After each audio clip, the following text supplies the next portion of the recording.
And I was really alarmed. I was confused, perplexed, inspired by the work of the staff. And at the time, wanted to be a clinician. I do a lot of research now. Didn't like the idea of research. And I thought, if I can understand suicide and know how to better treat it, this is really, for me, jumping in the deep end of the pool. Everything else should be easier after this. And I fast forward 30 years later, I haven't gotten out of the field. What kept you in it? But there's so much work to be done. I mean, it's such a challenging problem.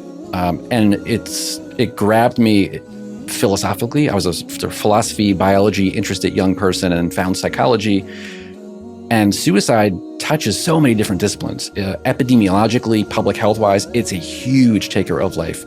Philosophically, it's something that virtually every major philosopher is focused on. Camus called it the one truly serious philosophical problem. And scientifically, there's just so much work to be done and so much impact to try and have and so many people to try and help and so much suffering underlying all of this. I got pulled into it and have not stopped. And I feel like I can't stop, and we can't stop because there's so much more work we have to do.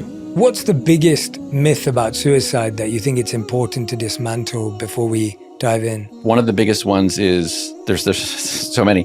One of the biggest ones is that if someone really wants to die, then we shouldn't try and help them. That, if someone wants to die, it's destiny and they're going to kill themselves.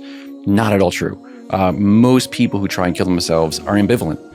They don't want to die. And I've talked at this point, thousands of people who've been struggling with suicidal thoughts.